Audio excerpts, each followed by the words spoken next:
90% of the film is accurate to real life. At least I can write. I still have my ink, I still have my paper, at least I can write. And I never really had seen directing as an option. I'm a very feminine person. I always thought of a director as like Steven Spielberg, baggy pants, baseball cap.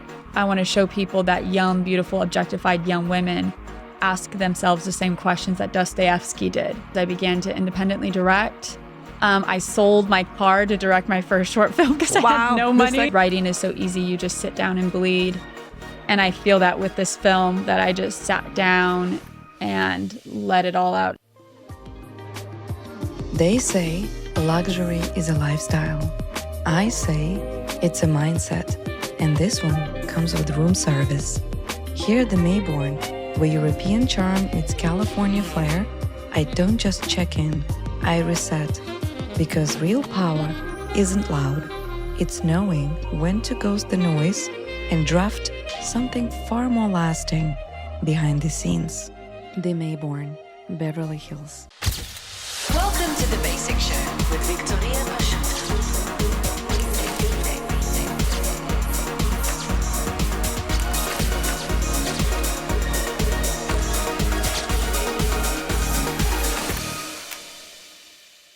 All right. Hi, Tyler Marie. Hi there. Welcome to The Basic Show. Thank you for having me. Oh, very excited to have you and share your story with our audience.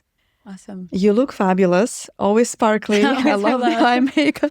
You always look like a beautiful fairy. I'm a connoisseur of glitter. You are, and it really fits you really well. Thank you. Yeah. So introduce yourself a little bit. Give us the background, how you started in filmmaking. So you're an amazing writer, producer, filmmaker. So give us a little bit of the tease. How did you start in film industry? Yeah, so I'm a lover of stories, always loved storytelling. When I was in high school, I really fell in love with literature and I saw myself as a writer. I was obsessive. And when I began college, I began as an English major. But there was a film elective and I always loved films growing up. My dad's a huge film buff. So I thought, I'm going to do this for fun. And when I was on that set, I was a script supervisor. And I remember we were shooting at like 4 a.m. on like a 12-hour day. It started to pour rain and we all had to wear garbage bags because we didn't have raincoats. So we'd like cut out garbage bags or wearing it. And the moment that we shot was so beautiful. And I never really had seen directing as an option. I'm a very feminine person. I always thought of a director as like Steven Spielberg, baggy pants, baseball cap. But when I had that moment on set, I could imagine it right now. I had the feeling that directing was like visual storytelling, like it was visual writing. Everything that I was attracted to and loved in writing, directing was that and more. So I was 19 years old, and that was almost 10 years ago. And I really haven't looked back since. That was in Dallas, Texas, where my family was. And then I knew I had to go to LA, and I packed my 2 cats up, Renoir and Thomas O'Malley, shout out, my gold velvet couch, my few belongings, and I moved to LA with like $800 to my name. And I went to an apartment in Koreatown, and I was like, I don't have a job or anything. And I spent a month reaching out to like 20 billion people on LinkedIn saying like, hi, I was reaching out to any place possible. And by a weird and magical situation, one of the HR people at Warner Brothers responded to me and said, hey, Monday morning, come in for an interview. And, again, that was almost 10 years ago. I worked at Warner Brothers for 4.5 years. I worked for DC Entertainment and Development and really got a crazy cool side of the industry. And on my lunch breaks, I would like specifically pack lunches. So on my lunch breaks, I could walk on this Warner Brothers lot and just like look at the stages and think, oh my God, what a cool thing. So I was so in love with old Hollywood, like stories of Bette Davis and Lauren Bacall and, old Hollywood stories were really where I found women having strong voices, whether it was, their kitschy interviews on, or just their pronounced characters. I felt such strong voices from women. So really loved old Hollywood. And then from Warner Brothers, I began to independently direct. I sold my car to direct my first short film because I had no the money. sacrifices. And almost everyone on that set worked for free because they were excited about it. And my selling my car, which it was an okay car. Sorry, what was the first project you said you did? My first short film. Your first short it's film? called Here or There. Yeah. Okay. Yeah, it was called Here or There. And I sold my car to make my first short film just to cover the camera equipment. And I had already been working at Warner Brothers, but I told myself, I was like, okay, Tyler Marie, if you cannot direct a short film, you cannot be a director. Like if you can't do this first step, you have to turn away and not try this anymore. And I felt so not helpless, but I didn't know anyone in LA who would work on a crew. I didn't know DPs. I didn't even know where to begin because I was in the more corporate studio side of things. But I gave myself the challenge. I said, okay, make this short film. And if you can't do it, then I don't know, stay in corporate Warner Brothers. So I made the short film, which was crazy. Congratulations. And it happened during COVID. And my actress, all the actors or whatever had changes because we shot the first half of the film before COVID and then after COVID. Oh, wow. So the whole thing was so funny. And it just reminds me of how, funny filmmaking can be sometimes. You mentioned one interesting thing. You said, some magic happened that the studio got back to me. And I feel like it wasn't magic. I feel you put your effort into it. You weren't just sitting and waiting for the opportunity to come your way. You actually came here determined, even though you didn't have connections, you still found a way to get through, and then situations aligned to fit your purpose. That's incredible. So that wasn't magic. Yeah. You actually did some work. Definitely. I've had an old boss say, I'm a persistent person. Persistency and consistency to me is almost equal to talent. Yeah. Right. Yeah. It's so funny. When I was in college, there was this magazine that I ended up working at called Living Magazine in the Dallas area.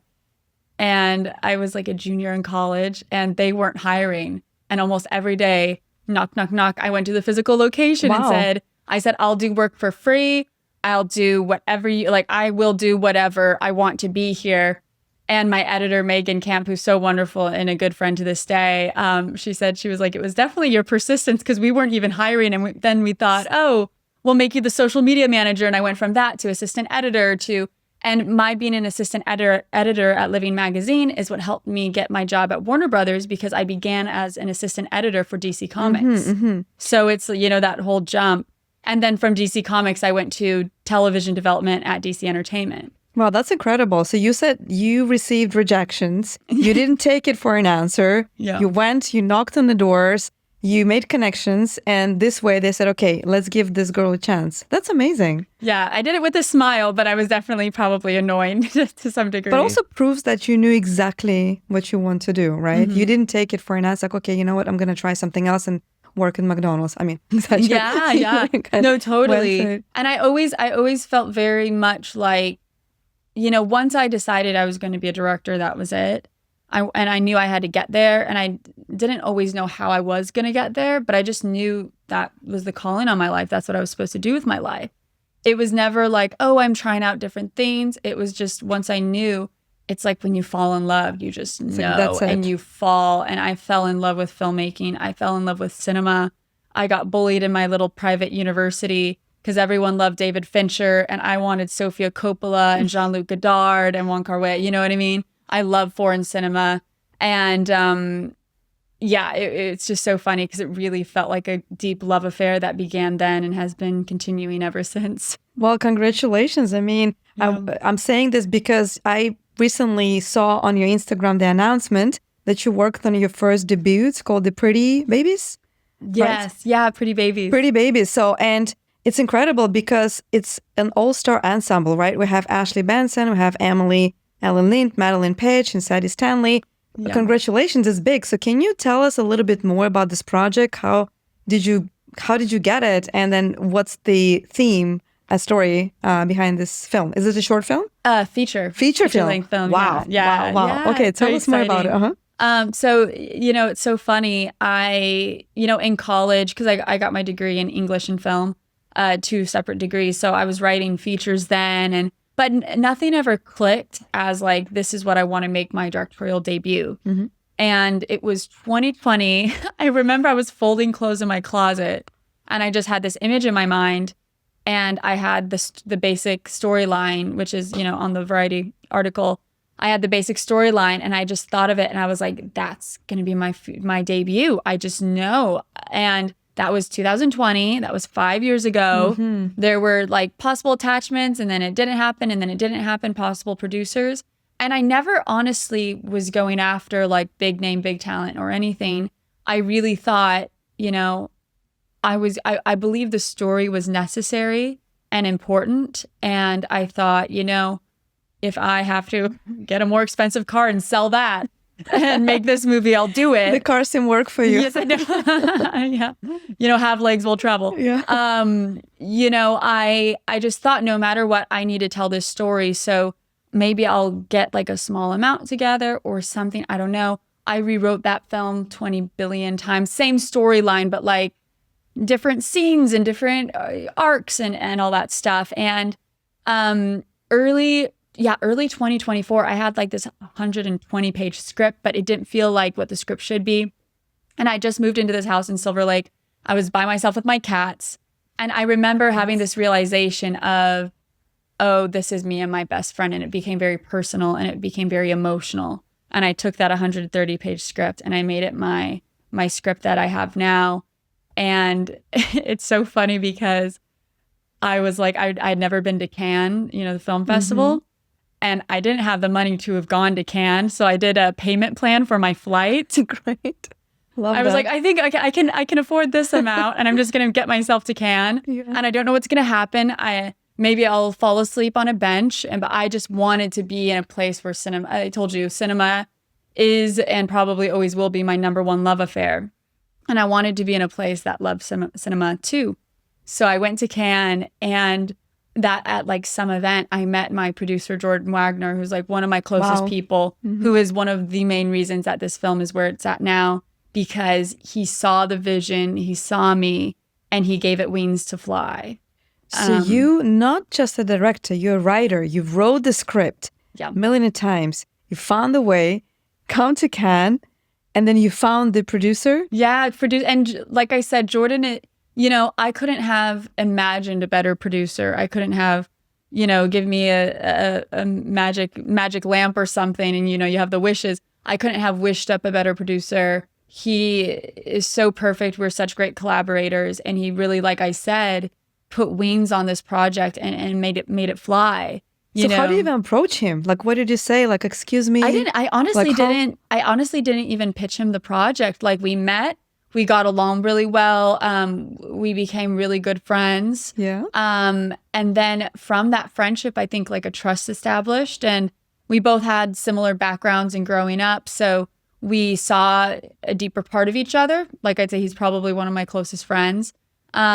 And he just saw the potential and he started to ask me what project I was doing. And I'm kind of a shy person. Like when I meet people, I'm not like... I would never tell. Look at you, so well outspoken, charismatic. Thank you. No, I can be very shy. I definitely don't approach people and say like, oh, here's my script. Right. But because of an interest in each other and a friendship in that sense, he asked me, what projects are you doing, et cetera, et cetera.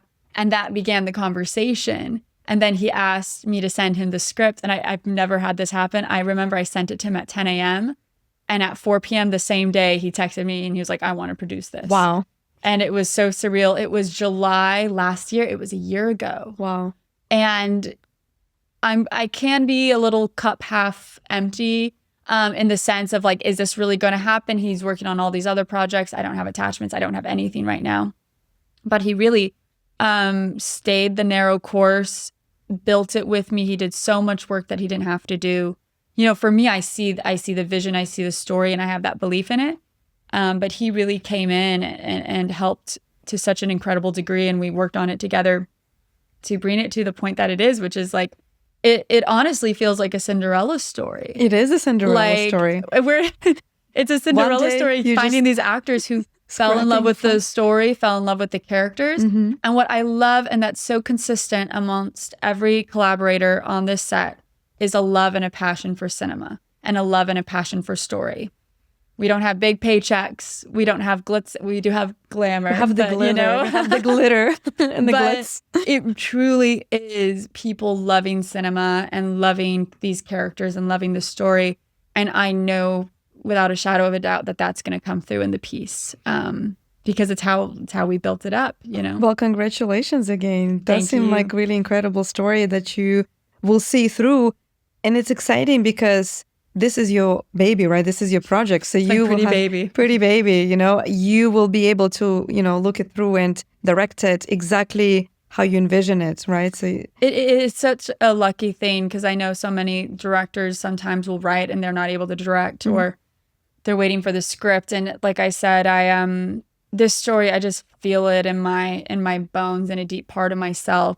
You know, I think a big part of directing is you have to see the vision of the story. It has to be so clear in your mind, even clearer than real life is sometimes.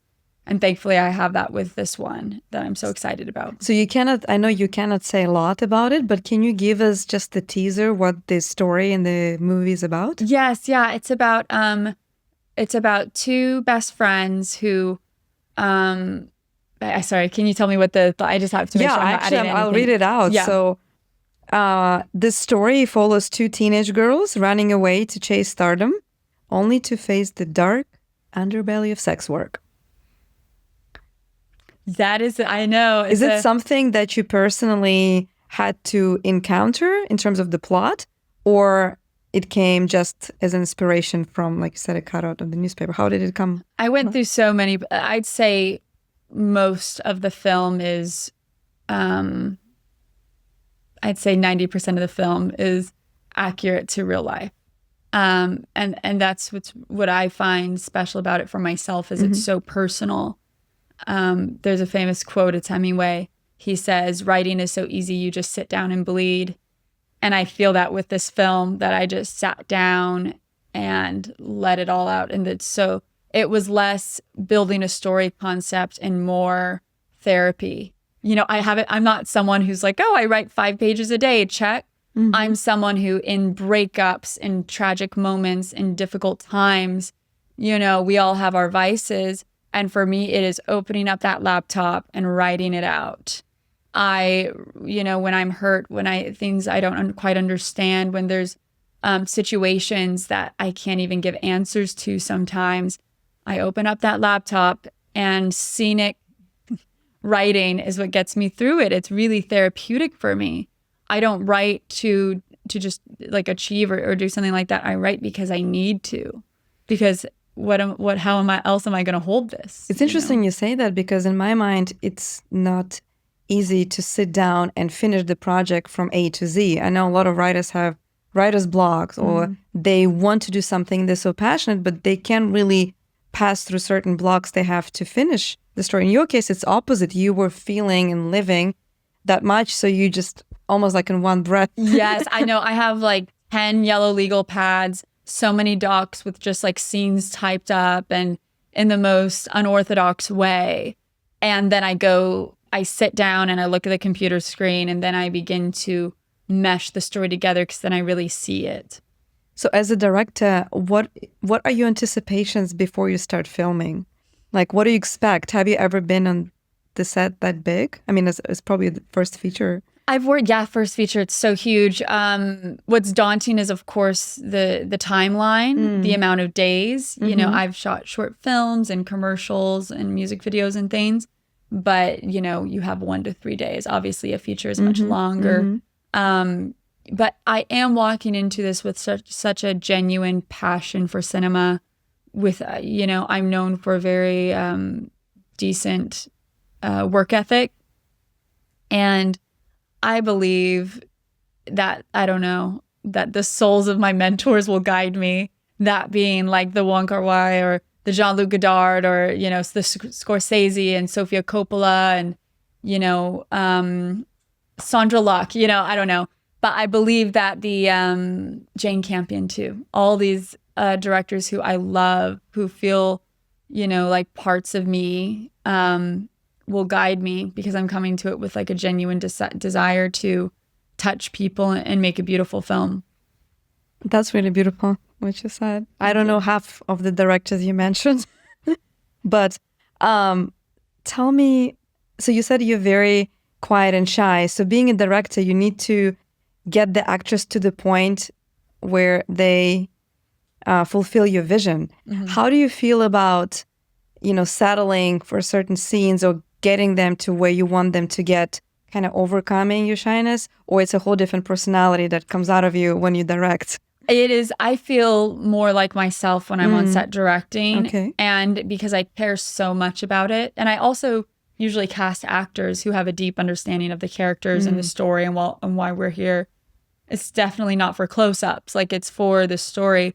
I that 100% feel more like myself. Like, that's what I'm supposed to do. I think in regular life, I can tend to be more shy because I just don't want to exert too much energy towards things that I'm like, I don't care. I don't care where we go to eat. I really don't, So I'm going to be quiet about it. Versus on set when it's a scene that I really care about, or a moment or a shot or something, I'm so zoned in. But also, I believe there's no reason to be aggressive or cruel on set. I love how David Lynch would talk about his sets and always,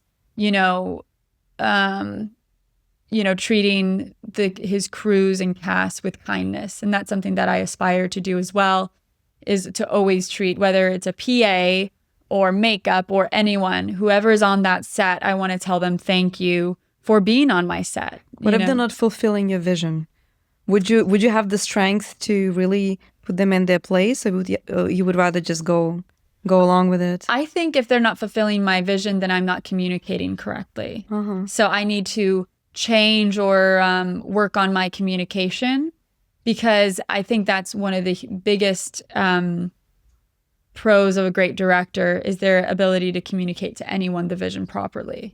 So I think it's less, this person's doing something wrong, and more like, how can I communicate this better? But also when I'm hiring crew and the people that I've already brought onto this project, who I just want to say I'm in love, absolutely in love with my heads of department, Jonathan Guggenheim, our production designer, and Lauren Gutierrez, our director of photography. Again, I could not have dreamed up a better combo. And, it's so funny because even like when we're not working, Jonathan and I will like look through books and be like, oh, Robert Altman's Three Women, and just, fangirl over cinema. And then he went to the thrift shop when we were working, and he got Spike Lee's diary that he made when he was making his first feature. Oh, wow. And we were getting teary-eyed reading, Spike Lee's statements and all of that. So it's like, I feel like they're my people. Like when you find your people, you just find them. And I really feel like I found my people. Lauren as well will stay up like till 1 a.m, just like, oh, this scene from Christian F, or this scene from this film, or this scene, and you can just see the love of cinema. It's so fun. It's so cathartic. And I love seeing the passion in your voice and your eyes. I'm so excited for you, for this project. It seems like a dream team come along. And it is. The whole thing is such a dream. Yeah. And it really is. It's, I have so many friends who are telling me like, how are you going to feel 12-hour days, all this work, you're going to be out of LA for, et cetera. And I'm like, I can't stop smiling. Like I can't sleep. it feels like, oh my gosh, I have the opportunity to do what I'm supposed to do on this earth. And it's so fun and it's so cool. Cinema directing is creating life on camera.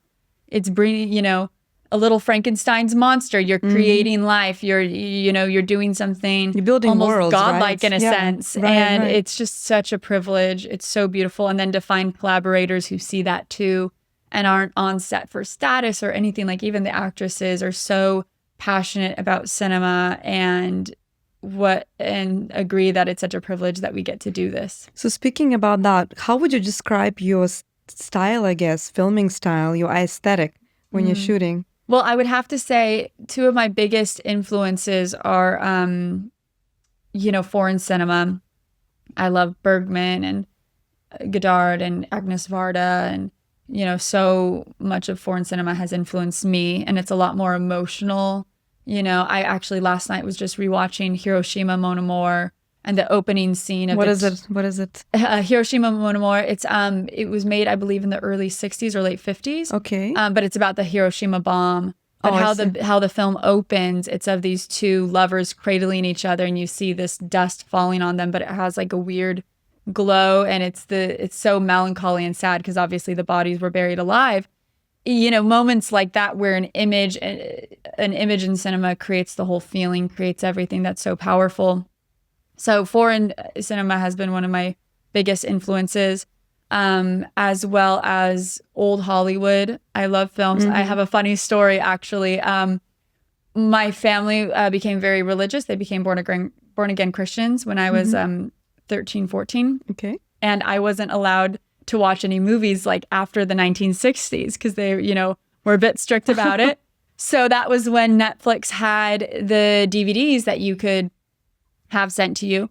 So every movie I got, you know, in my I'm not too old, so like every movie that I got in that time was like a Greta Garbo film, Charlie Chaplin, you know, all these films from a previous period that not a lot of my peers had been watching, but I was getting them on Netflix because I was trying to watch everything. Even the way you look, the way you dress, definitely It's inspired by influence. the era. Yeah. I love old Hollywood. I love the glamour of that whole period and era. I love silent films and pre-code films, like all of those, so fun. And then also literature has deeply influenced me. I took a feminist lit theory class in college. A feminist lit theory. What is it? So it just goes into literature theory, you know, a lot of the feminist writers. So like Simone de Beauvoir, Virginia Woolf, Sylvia Plath, Edna St. Vincent Millay, a lot of female writers. I need a list. Yes, yes, I'm a huge reader. I love literature. But I think also those voices have influenced my work as well. I hear a lot of female voices because even the directors you mentioned, most of them, except the Sofia Coppola, are male directors. Yeah. So you pretty much represent.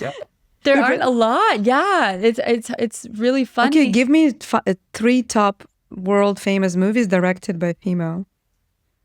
Virgin Suicides is one of my all-time favorite films. So okay. I'm a huge Virgin Suicides fan. The Piano by Jane Campion was a film that I watched the whole thing, and then I was like, rewind.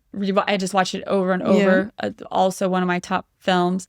Was American Psycho also directed by a female? Yes, American Psycho. That's the only one That's I know. another one of my favorites, actually. Yeah. I love American Psycho. Cannot beat that.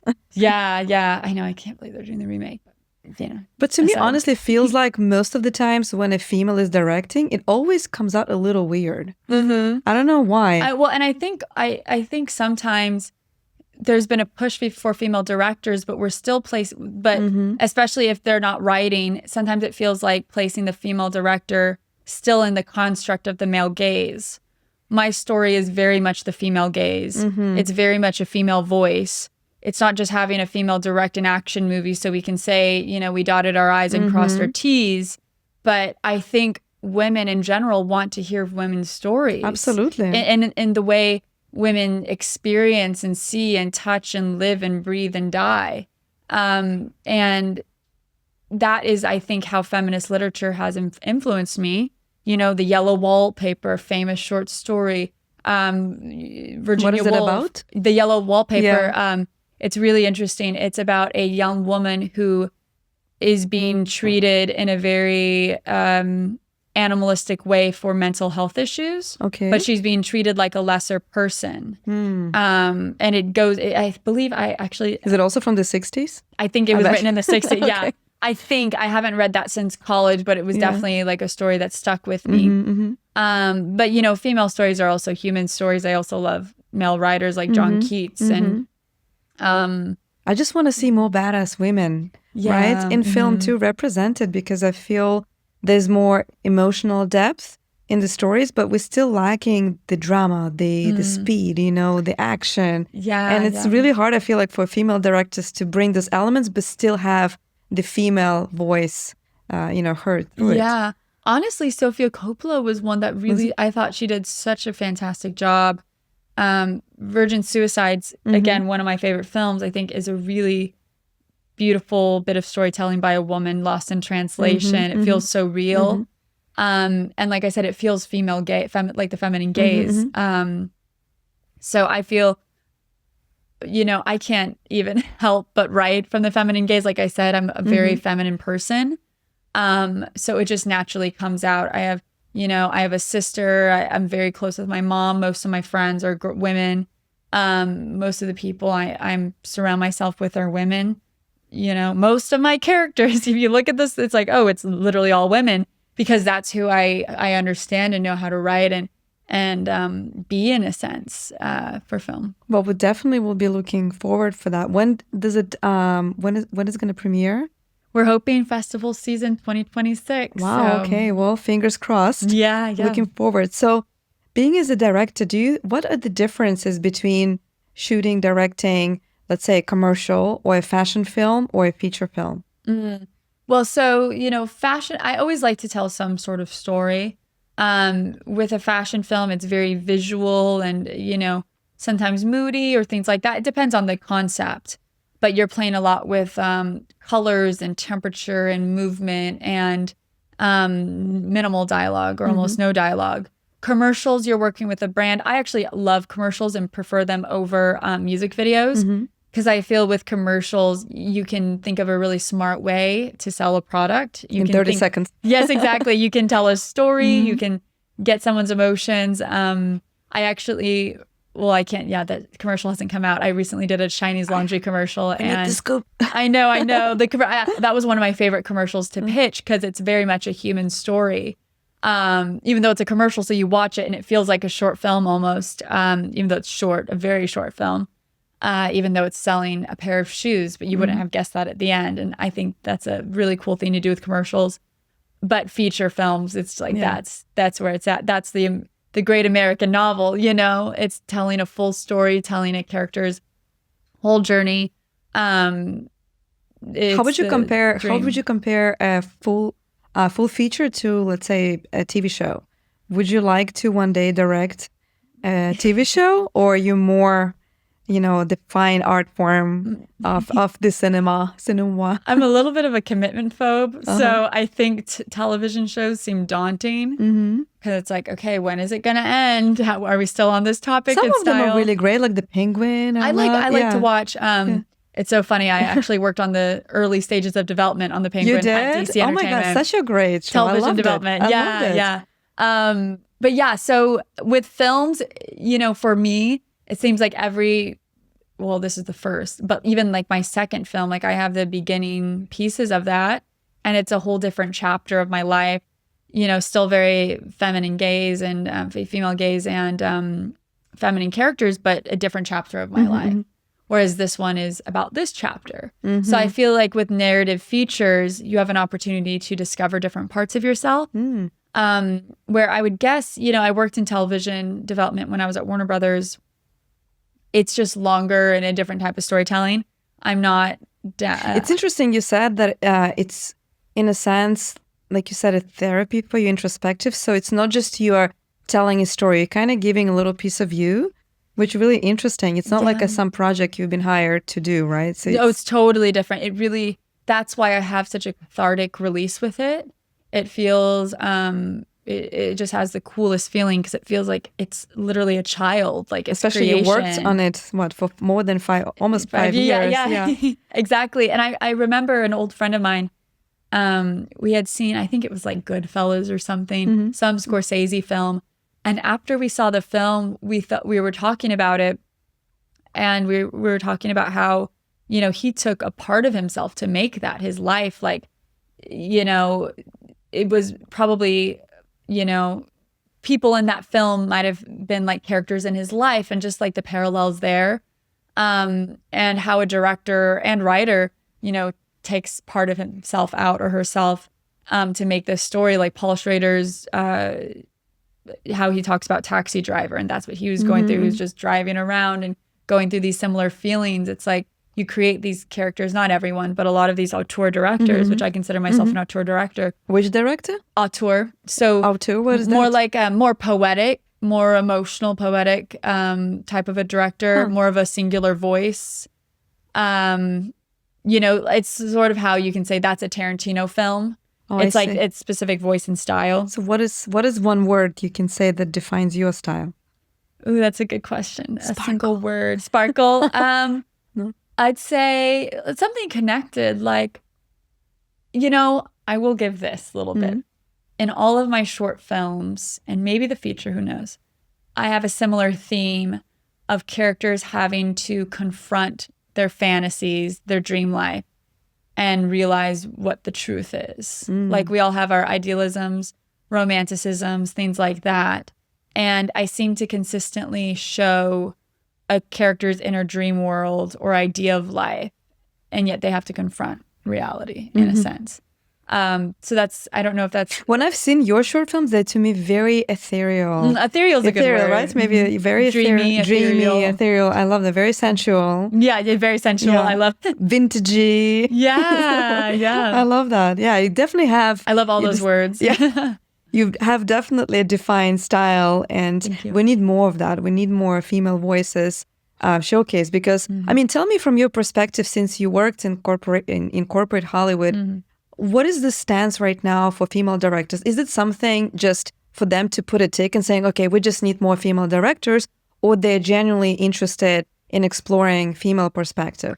I think it's both and. Like, I think obviously you're going to have the people working the 9-to-5 life, and this isn't everyone, but people working the 9-to-5 life that want to fit a quota and say, and then go home and have dinner with their family, and that is that. And then you have people who are hungry to hear and see female stories and are hungry to feel like they're being spoken to, and they're hungry for these universal stories that, you know, females tell. So I think we have both. We have, you know, the people who aren't really that emotionally involved with it, just want to, you know, do the work, show that, yes, we're representing females and that's that. But then you have the people who are like, no, but we want the real stories. We don't want to just place a female director in a male construct. We want to show the story and have them be specific female experiences. See, in my opinion, I wouldn't want to go to see a film just because a female directed it. I want to be attracted to the storyline, to the plot. And then, if it's directed by a female, great. Because sometimes we give too much credit. Just because it's a female director, it's, you know, that's where you're supposed to pay attention to it. I just want the art to speak for itself. I also want to be known as a great director, not just a great female director. Right. Like, I don't want to be a quota, but I also do have a decent amount of confidence in myself that, you know, I've had some comments from male directors specifically who are like, oh, that's just happening because you're a girl. And I'm like, okay, you know, all right, you can think that, but I know that's not true. Success is the best revenge. Exactly. Oh, yes. I love a good success story. Yeah, you're definitely, I mean, you're already living the dream, especially without having huge experience, right? You just kind of putting your foot down and, you know, it's very big exciting. project. I feel definitely supported, so it's really incredible. Well, congratulations again. Thank you. So tell me a little bit more about your, let's say, I wouldn't say final, but your ultimate dream in filmmaking. How do you see your stardom moment? And you, after that moment, you be like, okay, you know, I'm happy. I can just go retire for like 5 years in the Bahamas Until I make another one. Yeah. You know, it's so funny because even with this film that I'm so excited and working on, I have my like second film in mind that I'm excited and also, you know what I mean? So it's like I wanted to make one film and then the next and then the next. I feel just so excited to work. I love working. So I don't necessarily imagine retirement, but what would make me feel beyond fulfilled, there's a famous story about this director who decided, I think he was like in Paris or something, and he saw a showing of one of his movies and he decided to go in and see it. And when he walked out, this young girl went up to him and said, oh, you're the director? And he said, yeah. And she said, you know, that movie made me realize I had a soul. And I saw that and my, you know, I heard, or I didn't see that, I heard that. And I thought that would make me so fulfilled for young women, young men, old women, old men, people in general, for people when they watch the film to have this realization or that they're reminded of their potential, that they have a soul. You know, it's so funny, when I was at Cannes last year pitching my film, my opening line would be, I want to show people that young, beautiful, objectified young women ask themselves the same questions that Dostoevsky did. You know, I want to show we compartmentalize people into different groups all the time. And I think there's a universalism in real human thoughts and real human aches in shared human feelings and emotion. And for someone to watch a film of mine and feel heard and feel understood and connected and to think, holy shit, I have a soul. There's so much potential in me. I'm capable of so much. That's my fulfillment. I'll go to the Bahamas. It's just like that. Yeah. But probably once you get to that point, it's not worth living anymore because you want to keep going, right? You know, and it's so funny. One of my all-time favorite novels is John Steinbeck's East of Eden. And another thing I read about his writing was that, you know, East of Eden was, I believe, his last or one of his last novels. And he said that every other book he wrote was in preparation for East of Eden. He was trying to figure out how to write East of Eden. And he wrote Grapes of Wrath, Of Mice and Men, like these famous pieces of literature. And he said, oh, I was just preparing to write what I felt like my life, what my life should be, which is East of Eden, which is what that book says. Can you give us a one-liner what that book is about? East of Eden? Yeah. It's about two men who sort of fit the archetypes of Cain and Abel. You know, in the Bible, Cain killed his brother Abel. Yeah. So one of the brothers, Adam, is sort of like the good guy that everything goes well and he's good and he's soft and he's shy and kind. And then you have the Cain character who James Dean played in the Elia Kazan film, who feels like his soul, that there's something wrong with him. And a really beautiful thing at the end of the novel is they go over in the Bible when God casts Cain out of, when he cast him away, they go over the Hebrew of what that meant. And in Steinbeck's East of Eden, it's this word timshel, which translates to only you have the power to overcome yourself. So the book is this conversation of fate and character and who decides which, if people have success stories or if they don't, or if people are good or bad or whatever. And the book ends on this incredible note that really changed my life, which is, who cares? Because only you have the power to overcome yourself. Only you have the power to be who you want to be. And you I have goosebumps. Yes. And you see Steinbeck's previous novels, The Grapes of Wrath, people in terrible situations who had dreams and ideas of their life, and they're all gone because here they're in the Dust Bowl and it's the Great Depression. And still he says, only you have the power to overcome yourself, you know? And I think that is a beautiful story. And for him, I think once he felt like he got that out in an appropriate way, he was fulfilled. And I think for me, I'm not telling that story. I'm telling my own story. I think with so many directors, they're telling the same story over and over and over again, just in different disguises. And I think this feature is going to be my first attempt at the disguise of, you know, telling a certain story that if I do it correctly, I would feel a great sense of fulfillment. Would you ever sell your soul for the commercial project if you would be open, but let's say personally you wouldn't be connected to it? It's impossible for me. Are you sure? I actually, funny story. I had someone approach me before this who said, I want you can direct a thriller. We'll get you a big actor. You know, it's so much easier to sell a first-time director on something that's more gimmicky, risk averse. And I said, I remember I was in Vegas with my aunt, because that's where my aunt and uncle live, and my hand was shaking. And I said, no, I have to do Pretty Babies. You should have agreed, bought a car, sold a car. I'm just selling cars left and right. Put into your passion project. Exactly. But it's, you know, I think it's integral for the director to be connected to the material. And I feel like it's your name on it not too, living. right? I'm not living. And, you know, my mom once, she called me actually pretty recently, and she said, you know, you've been in some bad situations since you moved to LA, like not having money, no car, things like that. And she said, not once have you said, I wish I never moved here. I wish I wasn't going after this career. She was like, so you're certainly not going after money. And I was like, no, I'm not. It made you stronger, right? Yeah. Also made you realize what you don't want to do. And it's right? the whole thing was to make a good movie. That's going after constantly to tell the story that I want to tell. So I can't have spent 10 years going after telling the story I want to tell to only say, oh, I'm not connected to that story. I don't really like it. Sure, because send me a paycheck, you know? Because that's what most of the directors do, if you think about it. Yeah, They just see, I can't. get a paycheck, you know, make a blockbuster, make another franchise. Yeah, you know, I can't remember. I think it's called The Movable Feast. Hemingway wrote about like, he was so poor and his stomach was in pain. He could not afford food. And in his like diary journal, whatever, he was like, well, you know, at least I can write. I still have my ink. I still have my paper. At least I can write. I still you have know, that. and I'm just like walking around Paris and I'm so hungry and I can't afford anything and my stomach hurts because I can't afford anything, but at least I can write and I'm not selling out.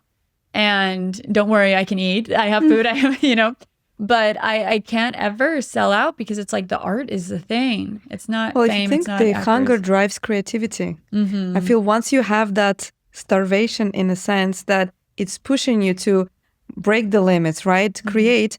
It's like I always was thinking about the example of Leonardo DiCaprio. He's such an amazing actor, but he never got an Oscar throughout his career. And then once he finally, and I was like, oh my God, please don't let him to receive the Oscar, because once you get the hugest accolade, you kind of like relax. You stop hustling, you stop grinding, you stop, you know, creating. And I feel once you have always that almost like a carrot in front of you, which may be your goal or your dreams or any kind of objection you have, you can be more creative rather than when you have everything, you know, at the tip of your fingers. Yeah, and I feel for me like unless life stops happening, the art can't stop. Because like I said, I have like 10 legal pads, notebooks with like, this is what happened to me. And I write in my still diary a writing it by lot. hand I write at 10? everything. Yeah, I usually write and then I take it all to the laptop. But I write so much and, you know, so many moments and things. That's what directing is. It's like all these different moments and things that you go through. So many. So as long as those are still happening to me, you know, I think I can still be making things because it inspires and that's when you want to create. So what can you tell to people who say, I don't watch TV? Like, I don't care about the movies. I don't watch TV. And then you speak with such passion about the craft and you're so excited about what you do. And the story you told me that changes people's, you know, perception of life. They're finding their soul watching certain movie. What can you tell to these people who say, I don't watch TV? I think even if you don't watch TV or movies or whatever, somehow it'll find you. I believe that. I think in my darkest, difficult situations, I'll like, you know, be crying in bed, whatever. And then I'll think, what's playing at the AMC? What's playing at the Arrow? It's like that hunger, that need. And people go to, you know, maybe they play golf or they play, I don't know, something or do some sport or whatever. But I think there's always that little itch of wanting to hear a human story, wanting to hear or see something else. And maybe it's just my experience. But yeah, I feel like no matter what, no matter how busy I get, there's that desire to connect to another human through art, whether that was literature, poetry, you know, even TV shows, films. But there is something so romantic and beautiful about like a rainy day and then going to a theater. I remember, it's so funny, when I first moved to LA, the Arrow Theater would do like director weekends. And I had baby cinema knowledge. And I remember one weekend, it was like the Tarkovsky weekend. And most of his films are like 3.5 hours. And I went to the beginning and I got all these like canned rosés and put them in my bag. And I just saw people going in and out. And there was this older man who was like in his 70s, rows across. And we just like made eye contact because we were there the whole time. The survivors. Was, like, all day to like 2 days connected. And I was like, movies are my friends. Movies are my friends. Littered books are my novels are my friends. Like, these are my best friends. Sometimes I feel so disconnected to people. I would go, you know, I was a 21-year-old in LA and my friend would be like, oh, there's this crazy cool pool party. Come, blah, blah, blah, blah. And I would bring my book, my you know, F. Scott War and Fitzgerald Peace. yeah, exactly, something like that in my bag. And I remember like sitting by the bathroom and reading because it's like, I want those thoughts. I want to be talking about those things. I want to be talking about Brothers Karamazov, like not just, hey, where'd you get your dress? Cool. What do you know? Blah, blah, blah, blah, blah, blah. I'm not good at small talk either, but you know, I would bring those books and things because it brought me life and connection and it just felt so necessary. I feel nowadays reading is luxury. Yeah, I know. It's you always on the phone. Before it was a necessity or a leisure. It's just how you spend your time. Nowadays, to me, if I'm taking a book, wow, I have so much extra free time. I have peace in my mind. I have silence. Then I can actually flip the pages and read the book. Do you read a lot still? Yeah. Well, right now, obviously, like I'm in prep for the film, but is it a year and a half ago, actually, I started a book club. What? It was called Feminine Mystique. It's like a little Ooh. feminist book club. But we just read female stories. And it's all women. And that book club changed my life. Again, another thing, because it's so special to you. And we were reading so many different things, like Truman Capote's Unanswered Prayers when the Swans of Fifth Avenue came out. Wait, hold on. You just come into some area club. You pick up a book, and one person starts reading it out? Well, no. So we basically like pick a book at the beginning of the month. So say February is Unanswered Prayers by Truman Capote.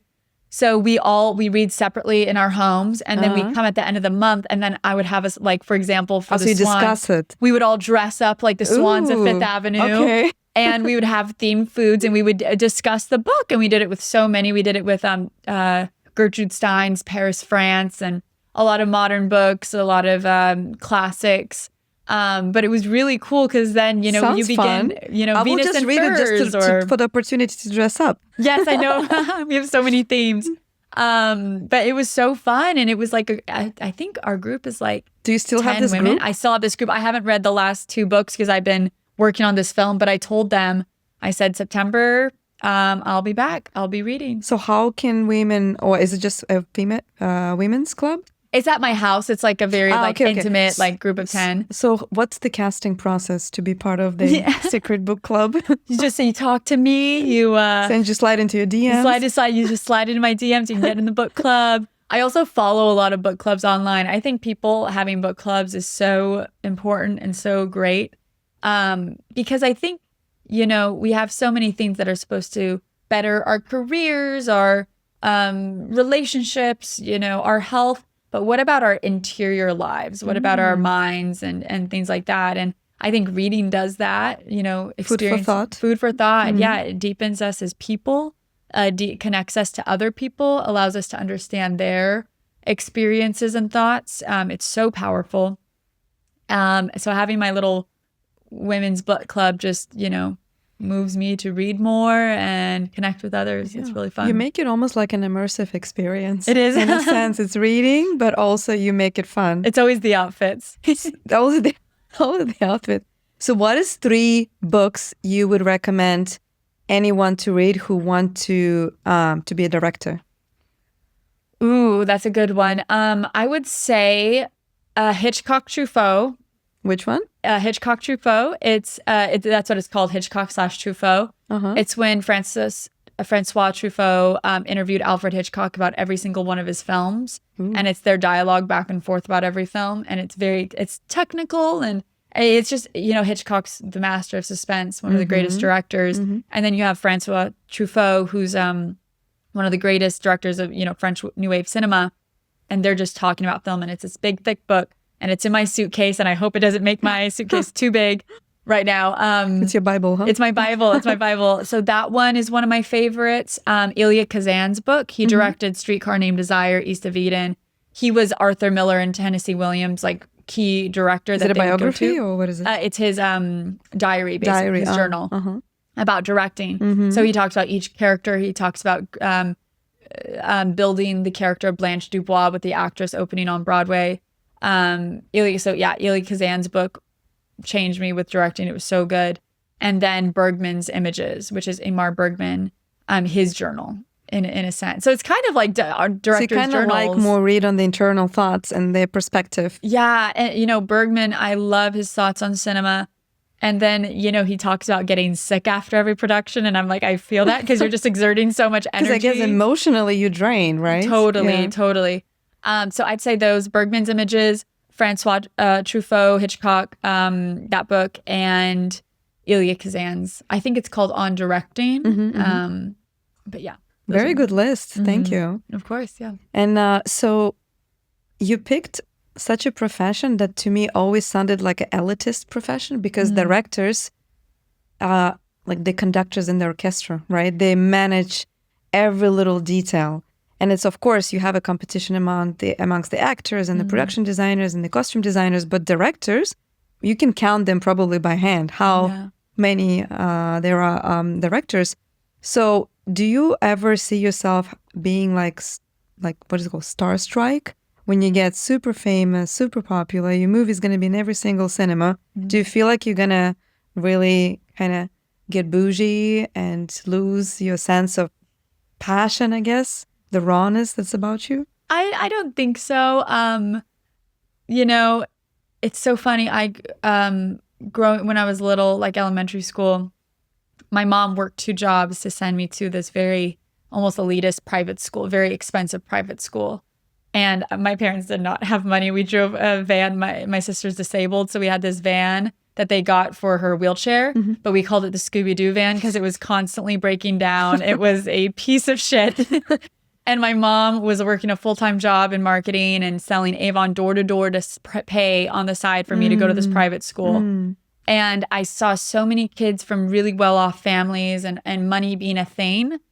And I saw a lot of pain there. I saw a lot of, money doesn't solve everything. It doesn't automatically depress us, but, it doesn't solve anything or everything. So I think having that growing up and realizing, having a sister with health issues, you realize what's really important in life, what matters, and that's love and relationships, passion, creation, film. So I think, and I'm not looking into the future. I have no idea what's going to happen, tomorrow or anything. But I don't think I will ever let go of this desire to tell beautiful, real stories. It's so much a part of me. Even, the Bahamas thing, like Bahamas sound fun, but oh my God, let me tell you about the second feature, that's what excites me. So yeah. And a little more like a technical question. So directors who are working on these short films, do you think it's a good advice for them to submit their films to film festivals? Or what, I guess, what's the route they should take to get noticed once they film the project? To be honest, I think the best reason to make a short film is for the act of directing. To be directing, to learn your style. Like I made mistakes on earlier films, as I should, because I was an early director. And I think even, it's so funny. When I was working at Warner Brothers, I again moved here with not a lot to my name. I didn't have a laptop at home. And I would reach out to actors on Instagram, film them with my phone. And then I worked 9 to 6 at Warner Brothers and I didn't have a laptop at home. So I would edit. I don't know if they know that I was doing this. I was editing on my work laptop from 6 to like 11 p.m. and then going home because I wanted to experiment with these clips. And I wasn't like getting big equipment. I wasn't getting anything like that. I hope those never see the light of day, but it was me learning my voice and learning what I liked and learning what moved me and how the scenes worked. So I think, if you are passionate and have a story to tell, and if you have a script that's ready to be told, like I don't think my script was ready to be told back in 2021. I don't think it was ready to be told back then. I think when it's ready to be told, you're going to meet your match, it's all going to happen. But in the meantime, the act of directing, the act of storytelling, whether you're using your phone or an old high-8 camera, or you're using your work laptop when you're technically not supposed to be there, so you have to dim all the lights. No matter what, just to always be doing and practicing and, working at it. That's a great advice. Thank you. Did you have any freaky accidents on some of your sets or something that was extraordinary? I don't know if I could share this, but I will. I rented a Pure Space set for this big party scene. I was so excited. I was trying to make it like Valley of the Dolls, like really cool. And whoever shot there right before didn't clean it up. And I'm pretty sure it was a porn video because there were these condoms and like weird things. And so my producer of that short film was like, hold on, actors, we're going to sanitize. Let's leave it part of the set. Make it natural. It was just so funny because, that's a funny thing. I'm trying to think if there's like any accidents. Knock on wood, wherever Thank there's God, wood, not that I know of. Anything weird with the model? With the actors or actresses? No, I consider myself an actor's director. I spent a lot of time. I'm being mentored by a great teacher, Harrison James, who taught rehearsal method to directors and things like that. She was a great mentor of mine, and really taught me about that relationship between director and actor, and that it's a collaboration. And she introduced me to, Stella Adler and Larry Moss and Nancy Banks, and these great teachers I think one of the greatest acting, some of the greatest acting teachers, and even like the Elia Kazan, that type of director was, running the Actors Studio, which Paul Newman and Monroe, and he discovered James Dean and Marlon Brando and all these actors. So I think that relationship between actor and director, it's almost poetic. It's like not just saying the lines and performing, it's having this deeper understanding of why you're doing this. I'm always thinking about why. Like, I have zero desire to fulfill a quota. I have zero desire to be like, ooh, shiny thing, look at what I have here. I really want to make a difference or make an impact on someone. So I need the actor to understand that. And while we have some glitz and glamour and it's fun, it's always that relationship between director and actor of that deeper understanding. Yeah, I'm just in my mind, I was thinking, how would you actually bond? So apparently I have already a script of a movie. How would you bond with your lead, shooting a movie? Is it some kind of technique you have, how you as a director would bond with your lead I think actor, actress? It really is like a deep friendship. I love doing lookbooks. I love putting images together and quotes that inspired me regarding that character, usually because I'm writing I've written the script. So I like to do a thick lookbook that's images and quotes and thoughts. And I tell them, take it or leave it. If it works for you, use it. If it doesn't, that's totally fine. But it's building a friendship. It's building a conversation.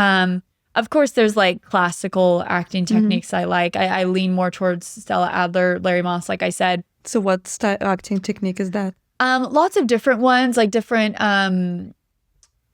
rehearsal techniques and things like that. More specific, like animal work and words of the world and things like that. Animal work. What is animal work? So animal work, a great example of animal work is Streetcar Named Desire. You have Vivian Leigh playing Blanche Dubois and Marlon Brando playing Stanley Kowalski. Elia Kazan taught animal work. And if you see it, Vivian Leigh has the rhythm and movement of a hummingbird. She's constantly flighty. She's very fragile. Her breathing is very quick. And Stanley Kowalski, Streetcar Named Desire, Marlon Brando, gorilla. He wants to smash things. He comes in with this rugged things. So sometimes when an actor feels like they are hitting a wall regarding the character or a scene, it's like, what is your character's animal? And when you physically emulate that, you feel a physicality of the character. Like some people behave or feel or have the rhythm of a gorilla. Some people have the rhythm of a leopard. Some people have it of a hummingbird. So it's a way to understand and translate a character's movement. And it's used a lot in theater. Little things like that. Never think that way. Yeah, it's a fun one. So if you were an actress, who would you be? If I was an actress, What animal? what animal I would be a leopard. I would be a leopard. Of course. I think I'm a huge sparkly, glittery cat leopard. fan. Yeah. There's something very, like you said, sensual, ethereal about leopards. Yes, and you're very graceful. Thank you. Definitely. But I'm a huge cat person. So at least one of the cats, but leopards are my favorite. I have my favorite necklace. Maybe lynx. That Ty gave me actually is a little leopard, little gold leopard necklace. And I can I'm see like, that. that's my spirit animal. Wow, interesting. And then to wrap it up, what advice would you give to filmmakers who are just starting off and they need to pick maybe just one route? Which route you would recommend them to take to, on the way to success? I would say finding your storytelling voice is like the biggest thing. Writing, practice it over and over, get more personal, Tarantino talks about it, the nakedness one should feel when their writing is on the page. It should, even it should feel like exposure, like, oh gosh, this is all out there now. They should have that feeling, I think, regarding style and voice. And then just, surrounding yourself with like-minded people, whether it's being on set and working as a PA or working at Warner Brothers or working with a production company or knocking, down doors, sure. you know, with a smile. But just always going after it, always believing in yourself, always believing that you have a worthy voice, that your story should be heard, and then realizing the work that it takes, the exposure, don't say no to watching something because it has subtitles, which several people have said, but like, you watch it anyways, find yourself alone drinking rosé wine, watching a weekend of Tarkovsky. With a grandpa. Yes. Your life will change. Take a weekend watching Bergman, your life will change. Take a weekend watching Sofia Coppola, your life will change. And whether you make a movie now or in 10 years, you as a person will change, because that's what cinema does, and that's what's so powerful about it. Well, great words. And I would like to wrap up this great advice. Yeah. Thank you so much for this conversation. Thank you for being on The Basic Show. We had Tyler Marie Evans. Look out for her new movie, Pretty Babies, coming out soon. Next year. Next year. I mean, soon. Yeah. Next year. Almost. Make sure you follow her on socials. What is your Instagram where people can find you? Living with freckles. Since I was 16 years old, living with freckles. Sparkling freckles. I know. That's the next one. Well, thank you so much, and have a good luck and safe travels on your trip tomorrow. Thank you so much. Thank you. Bye. Bye.